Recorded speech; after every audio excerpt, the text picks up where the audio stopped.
राज्यामध्ये सत्ताधाऱ्यांना नापास होण्याचा धोका असल्याचं अमोल कोल्हेंनी म्हटलंय। पराभूत होण्याची भीती आहे आणि म्हणून निवडणुका लांबणीवर टाकल्याची टीका त्यांनी केलेली आहे। आजच्या निवडणूक आयोगाच्या बैठकीनंतर त्यांनी ही टीका केली।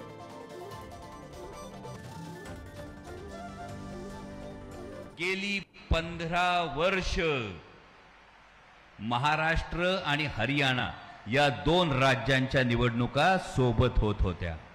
किती वर्ष? 15 वर्ष महाराष्ट्र आणि हरियाणाच्या निवडणुका सोबत होत होत्या। 15 वर्षात पहिल्यांदाच महाराष्ट्राची निवडणूक थोडी पुढे ढकलली, म्हणजे पोराचा अभ्यास झाला नाही, पोरांनी वशिला लावला आणि सांगितलं परीक्षा थोडी पुढे ढकला, आम्ही नापास होतोय का काय, अशी अवस्था महायुती सरकारची झाली आहे।